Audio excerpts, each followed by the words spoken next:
저는 그냥 하지 마라 라고 얘기했습니다. 어디서 영상 하나 보고 따라하는 거 웬만하면 하지 마라. 처음부터 잘못된 생각을 가지고 진행을 하다 보면 선택이 이제 완전 달라지겠죠. 안녕하세요, 반갑습니다. 랭군입니다. 내 집 마련 사람들이 관심이 많잖아요. 제가 이 수업을 하고 있는데 수업을 실컷 하다가 마지막에 Q&A 시간에서 들었던 질문들이 있습니다. 그리고 매 기술마다 공통적으로 했던 질문들이 있어요.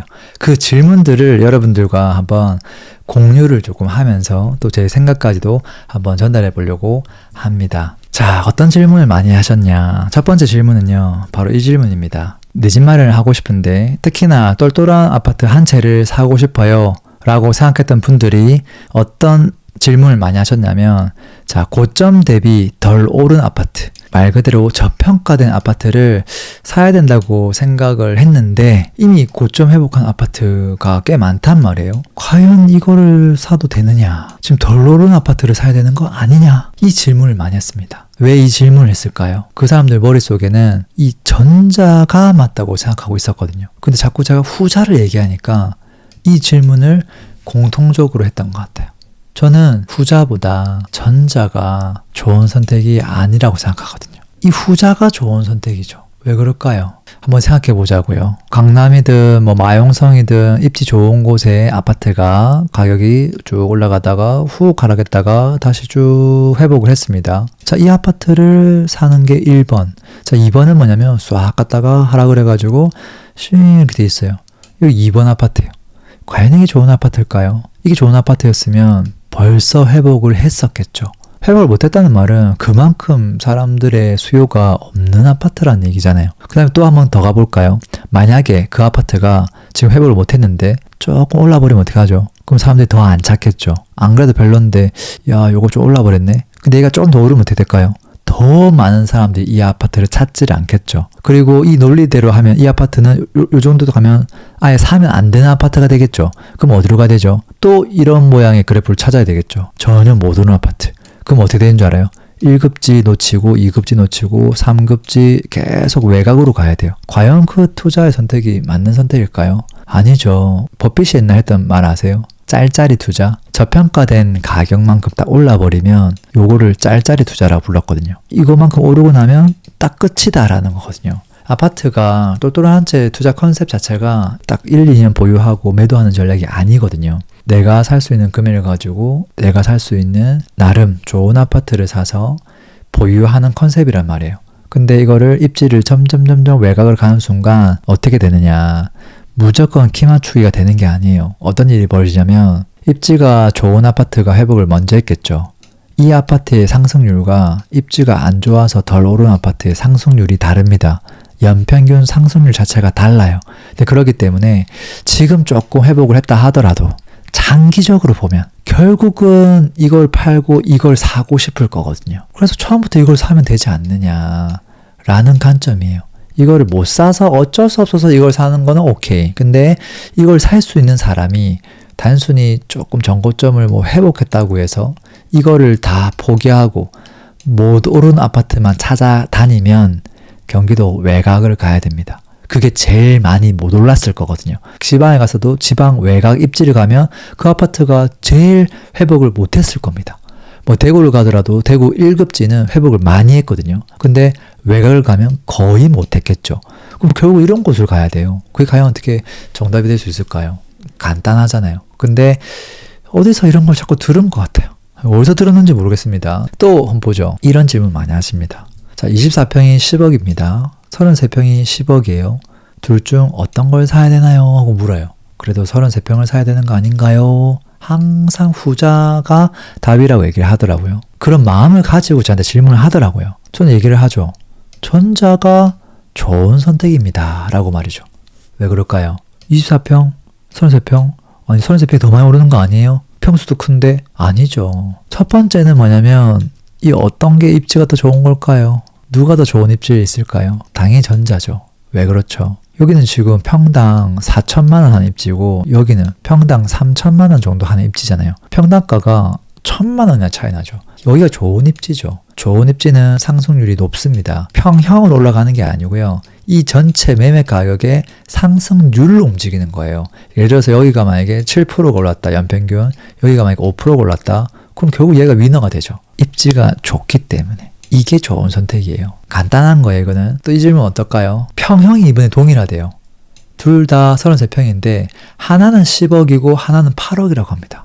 어떤 게 좋은 걸까요? 이거는 물어보나 마나죠. 이게 좋은 거죠. 평당가가 이게 높잖아요. 얘는 낮고 10억 나누기 33평 해보고 8억 나누기 33평 답이 나오잖아요. 이게 좋은 거죠. 너무 당연한 건데도 불구하고 사람들이 이런 질문을 많이 합니다. 어떻게 질문을 하냐면 B아파트는 정말 학교도 가깝고 아파트도 대단지고 진짜 너무 괜찮은데 여기는 뭐 아파트가 나홀로 아파트에다가 마음에 안 든다. 거주 환경이 학교도 조금 멀고 이게 왜 비싼지 난 모르겠다. 이게 좋은 선택 아닌가요? 이렇게 물어보거든요. 그 사람 나름대로 입지를 가지고 막 물어요. 그러니까 여기가 더 살기 좋은 것 같다. 내가 아이를 키우는 입장에서는 아무리 봐도 나는 여기 선택할 것 같은데 이게 저평가고 이게 고평가 아니에요? 라고 맨날 물어요. 그게 아니라 이게 갑자기 10억이 된 게 아니잖아요. 이것도 지금 현재 갑자기 8억이 된 게 아니라 10년 전부터 이 정도의 가격 격차를 계속 유지하면서 움직인단 말이죠. 이게 떨어지면 얘도 떨어지고 이게 오르면 얘도 올라가고. 자, 그랬을 때 분명히 여기가 이것보다 더 좋은 입지적인 강점들, 입지 요소들을 사실은 가지고 있다. 그거를 바라보는 당신만 모를 뿐이다 라는 거거든요. 이렇게까지 극명하게 차이 나는 것들은 누가 봐도 전자가 좋은 거예요. 애매한 건 이런 거죠. 하나는 8억 2천인데 하나는 8억 정도 합니다. 이러면 이 호가라든지 최근 거래 어떤 그거에 따라 거의 지금 대동소이한 수준의 아파트들이 있단 말이에요. 그런 경우는 본인이 생각하는 그 입지력을 가지고 어디가 더 좋다 이런 것들을 판단해 나가면 되는데 이 정도 격차는 그냥 이게 좋은 거다 이렇게 보시면 됩니다. 또 볼까요? 또 많이 하는 질문입니다. 실제 제가 최근에 들었던 질문이에요. 그분이 한 2억 가지고 내 집 마련을 하나 하고 좀 남아있는 자금이 한 5천만 원 정도 되는데 이걸로 지방 아파트 투자를 하려고 합니다. 그래서 자기 나름대로 2억 5천이라는 금액을 요거 사는데 하나 쓰고 밑에 거 하는 거에 나눠가지고 두 개를 하려고 하는 욕심인 거죠. 그래서 첫 번째 걸로는 실거주로 내 집 마련하고 두 번째는 이제 완전히 투자용으로 지방에서 얘를 굴려가지고 종잣돈을 늘려봐야 되겠다. 이런 작전을 처음부터 갖고 있었습니다. 그리고 이제 저한테 물었던 게 그냥 차라리 이걸 그냥 합쳐가지고 수도권에서 그냥 똘똘한 내 집 마련 한 채 하는 게 나을까요? 저는 전자가 좋다고 생각하는데 어떻게 생각하시나요? 하고 저한테 물었어요. 전 당연히 뭐라고 얘기했을까요? 후자가 좋은 겁니다 라고 얘기했겠죠. 왜 그럴까요? 이 두 개가 쪼개지잖아요. 안 그래도 돈이 금액이 그렇게 크지 않은 금액인데 똘똘한 한 채를 매입함에 있어서 서울에서는 특히나 큰 금액이 아니에요. 근데 그마저도 이걸 쪼개버리면 어떻게 됩니까? 살 수 있는 그 입지, 평당 금액 자체가 내려가죠. 그게 내려가면 어떻게 될까요? 이걸 만약에 더 극명하게 바꾸면 2억 5천이 아니라 5천만 원짜리를 쪼개가지고 5개를 사면 어떻게 될까요? 뭐 물론 지금 취득세 중과가 있어가지고 그렇게도 못하지만 그게 없다고 하더라도 5천만 원 가지고 1억짜리 아파트를 5개 살려고 하면 살 수 있겠죠. 근데 그게 1억이면은 24평이면 평당 500도 안 하잖아요. 400만 원 하는 아파트를 사가지고 얼마가 올라가기를 기대해야 되는 걸까요? 그것보다는 2억 5천을 합쳐가지고 전세가율 60%인 곳에 가면 2배 이상 2.5배까지 살 수 있으니까 그러면 어떻게 될까요? 한 6억대 아파트 살 수 있게 되는 거죠. 6억짜리 아파트가 올라갈 가능성과 1억짜리 아파트가 상승할 가능성 어디가 높을까요? 당연히 6억짜리가 높죠. 그리고 이게 몇 퍼센트의 상승률을 보이느냐 그 상승률을 곱해주면 되기 때문에 합쳐지는 게 좋은 거예요. 너무 당연한 거예요. 그 다음에 또 이런 분들이 있더라고요. 서울에 아파트를 사는데 자기 돈이 1억도 안 되는데 후순위 대출을 뭐 3억 이상 이렇게 해가지고 꽤 비싼 아파트를 사려고 하는 분들이 있더라고요. 그리고 이 어떻게 하시려고 하는 겁니까? 물어보면 그 후순위 대출까지 포함해가지고 좀 진행하려고 합니다. 그래서 뭐 아파트 가격이 8억 정도 되는데 후순위 대출로 뭐 최대한 할 수 있을 만큼 하고 그다음에 전세가가 한 4, 5억 하니까 그거 더 해주고 그러면 한 7억 이상 되니까 자기 1억 정도만 딱 넣으면 딱 맞을 것 같다. 뭐 이런 생각 가지고 있는 거죠. 여러분들 어떻게 생각하세요? 후순위 대출. 어디서 뭐 유튜브로 하나 본 거 있는 것 같아요. 저는 그냥 하지 마라 라고 얘기했습니다. 어디서 영상 하나 보고 따라하는 거 웬만하면 하지 마라. 후순위 대출을 하게 되면 임차인에게 알려야 될까요? 안 알려야 될까요? 8억짜리 아파트가 있고 거기에 전세를 맞췄는데 뭐 전세가 4억이라고 가정해보죠. 원래 융자가 없는 조건을 들어왔는데 딱 들어가자마자 바로 후순위 대출을 진행하는 거죠. 자, 그랬을 때 보통은 이제 임차인에게 얘기를 해야 됩니다. 근데 얘기를 안 하는 조건으로 또 은행을 찾으면 또 있습니다. 조건이 어떻게 될까요? 조건이 매우 나빠지겠죠. 금리가 쫙 올라갑니다. 기본적으로 후순위 대출 자체가 금리가 굉장히 높아요. 근데 또 통보하지 않는 걸로 하면 금리가 더 높아지겠죠. 근데 문제는 또 뭐예요? 이걸 내가 매달 감당해야 되는 것도 문제인데 이 사람이 혹여나 한 6개월, 1년 정도 지나가지고 갑자기 뭐 지방 어디 발령이 났습니다 하면서 갑자기 나가야 되겠습니다 했을 때 어떻게 될까요? 다음 임차인을 여기에 넣을 수 있을까요? 후순위가 있는 상태에서 임차인이 나가버리면 이 대출이 선순위로 바뀝니다. 바뀌는 개념이 아니라 그냥 자연스럽게 그렇게 되는 거예요. 이게 지금 융자가 껴있는 집을 누가 풀 전세로 들어오겠어요? 안 들어오겠죠. 그럼 어떻게 되는 거예요? 전세금을 못 내주게 되겠죠. 모든 것들이 꼬이게 되겠죠. 그러니까 이걸 내가 하는 것만 생각하고 그 다음에 일어날 어떤 변수에 대해서는 전혀 생각을 안 하는 거거든요.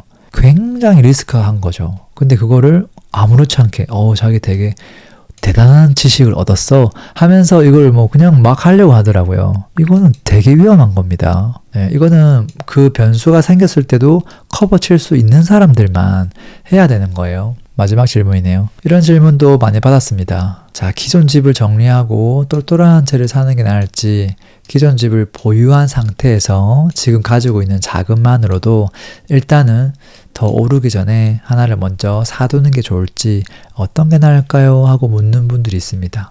기존 집을 제가 쭉 보니까 뭐 기존 한 5억짜리 아파트를 하나 들고 있더라고요. 이거 팔면 얼마 정도 남습니까? 이 집 제가 대출 없이 지금 실거주하고 있어가지고 이거를 그냥 뭐 갖고 있는데 팔면 5억이 남습니다. 그래요? 그럼 지금 갖고 있는 자금은 얼만데요? 현금으로도 5억을 또 가지고 있습니다. 그래서 두 개를 합쳐가지고 자금 10억을 가지고 내가 살 수 있는 똘똘한 아파트를 찾는 게 좋을지, 아니면 가지고 있는 5억만 가지고 다른 걸 사는 게 좋을지, 이 질문을 하고 있는 거예요. 과연 뭐가 나은 선택일까요? 사람의 욕심은 이제 끝이 없는데, 똘똘한 한 채 컨셉에서는 아무래도 종잣돈, 시드가 크면 클수록 좋죠. 예를 들어서 이걸 합쳐가지고 10억이다? 그럼 내가 나중에 이걸 가지고 똘똘한 채를 뭐 실제 실거주를 하든 뭐 갭 투자를 하든 뭘 하더라도 곱하기 2배수만큼 정도 되는 아파트를 살 수 있는 여력이 생기는 거죠. 20억짜리 아파트를 살 수 있는 거예요. 굉장히 크죠. 근데 5억 가지고 할 수 있는 건 최대 10억짜리 아파트를 핸들링 할 수 있단 말이에요. 2배의 차이가 나죠. 갖고 있는 이 매입한 자산의 가치 자체가, 여기서 만약에 5%가 오르든 10%가 오르든 20억에 10%, 10억에 10%, 당연히 결과가 다르겠죠. 그리고 20억짜리는 10억짜리보다 입지 수준이 훨씬 좋겠죠. 평당가가 훨씬 높으니까. 그럼 그것만큼 상승 가능성도 높아지죠. 그 다음에 피라미드의 희소성도 높죠. 그리고 연평균 상승률도 실질적으로 높아요. 그리고 팔 때도 얘가 잘 팔리고, 혹시 하락장이 오더라도 얘가 먼저 회복하고. 그렇기 때문에 이것도 정답은 이미 정해져 있어요. 정리하고 하나로 가는 게 좋죠. 근데 현실적으로 어려움들은 있죠. 그러니까 이론적으로 할 수 있는 거와 이제 현실적인 부분이 있는데, 본인이 갖고 있는 집이 똘똘한 한 채가 아니면 잘 안 팔리겠죠. 왜? 다 이런 생각을 갖고 있으니까. 그래서 내가 헐값에 조금 뭐 금매로 내놓으면 팔리겠죠. 근데 그렇게 또 내려놓기는 싫겠죠. 그럼 어떻게 될까요? 안 팔리겠죠. 그럼 보유한 자금으로라도 과연 해야 되지 않을까? 이 생각을 하겠죠. 선택지가 두 개밖에 없어요. 첫 번째, 내가 지금 당장 이걸 정리하고 싶으면 싸게 파는 수밖에 없습니다. 싸게 팔고 그 다음 집을 선택하는 거에 의미를 둬야 되겠죠. 그게 아니라면 이걸 쪼개가지고 지금 성급하게 뭔가 다른 걸 살 수도 있지만 이 집이 좀 정리될 때까지 기다릴 수도 있겠죠. 그 방법도 나쁜 선택은 아니라고 봅니다. 정리할 때까지. 근데 물론 급하게 정리를 안 하는 거죠. 뭐 2년 뒤에 정리를 하든 천천히 상황을 보면서 투자를 좀 늦게 들어간다는 거죠. 그러니까 결국은 선택을 해야 되는 거예요. 둘 다 가질 수는 없거든요. 근데 중요한 건 이 질문만 놓고 봤을 때는 항상 전자가 지금 현재 트렌드에서는 옳은 선택이다 이런 생각이 듭니다. 보통 이제 제가 생각한 것과 정반대의 생각을 가지고 계신 분들이 생각보다 많더라고요. 잘 생각해보면 답은 되게 쉽게 잘 드러나거든요. 처음부터 잘못된 생각을 가지고 진행을 하다 보면 선택이 이제 완전 달라지겠죠. 아까 첫 번째 선택에서 이렇게 되겠죠. 어디가 덜 올랐을까? 하락률이 여전히 높은 아파트 찾아가야지. 그럼 전국에서 회복률이 가장 낮은 아파트를 찾아보면 입지를 정말 안 좋은 곳으로 가게 될 거예요. 그걸 사가지고는 돈이 분산돼 버리거든요. 좋은 결과가 나올 수가 없겠죠. 그 다음에 이런 거 보고 그냥 무턱대고 무조건 33평 고집하다가 좋은 입지를 놓쳐버리겠죠. 그리고 이런 것들도 그냥 본인이 생각한 입지만 생각하다가 이게 저평가 아니야? 2억 저평가 아니야? 그게 아니죠. 이거를 사야 되는데 또 일로 갈 수 있다는 거예요. 이건 어때요? 돈을 자꾸 쪼개갔다고 하는 거죠. 이건 어떻습니까? 레버리지 너무 리스크 있게 가져가겠다는 거죠. 이게 뭔가 시장이 내가 예상한 대로 안 되면 어떻게 되는 거예요? 이거 대출 이자 갚다가 혹시라도 이 사람이 나가버리면 일이 엄청 커지는 거잖아요. 그래놓고 또 누군가를 원망하기 시작하죠. 본인이 말도 안 되는 레버리지 일으켰는데 누군가를 계속 원망하는 거죠. 본인이 선택한 거거든요. 리스크를. 이건 어떨까요? 뭔가 막 사고 싶고 빨리 사고 싶고 이거 정리는 안 되고 근데 싸게는 안 팔고 싶고 둘 다 하고 싶은 거잖아요. 하나는 포기해야 되겠죠. 이걸 포기하고 좋은 걸 사든지 아니면 이걸 고수하고 회복할 때까지 쭉 가면서 적정하게 팔고 두 번째 거를 천천히 들어가든지 둘 다 뭐 저는 나쁜 선택이라 보지는 않거든요. 그래서 이런 부분들 좀 잘 체크하셔서 투자해 가시면 좋을 것 같습니다. 오늘 내 집 마련 수업 진행할 때 받았던 질문들 조금 공유해 드렸는데요. 또 도움되는 시간이었으면 좋겠습니다. 긴 영상 들어주셔서 고맙습니다. 광고 한번 하겠습니다. 집을 언제 어디에 사야 될지 고민이 많은데요. 사실 타이밍만큼 중요한 게 없죠. 언제 사느냐 이게 너무 중요하죠. 그것들을 우리가 어떻게 손품으로 알 수 있느냐, 저평가된 단지, 시세 비교를 어떻게 해야 되는지 이런 내용들을 집중적으로 담아둔 제가 거의 만 9년 동안 하고 있는 정규 강의입니다. 오프라인으로 진행하니까요. 좀 필요하신 분들 참고하시면 좋을 것 같고요. 요즘 내 집 마련 조금 더 빠르게 하고 싶다 이런 니즈들이 많습니다. 그래서 실전 수업을 하나 제가 만들었고요. 거의 개인 컨설팅에 가까운 수업입니다. 그래서 이 수업을 들으면 제가 봤을 때는요. 내 집 마련을 못할래야 못할 수가 없습니다. 제가 입지 매트릭스가 있거든요. 300개 제공하고요. 그 다음에 추가적으로 개인 피드백까지 다 드리기 때문에 생각보다 빠르게 내 집 마련을 하고 계신 것 같습니다. 신청 방법은 제가 댓글로 좀 남겨 놓겠습니다. 오늘도 들어줘서 감사합니다.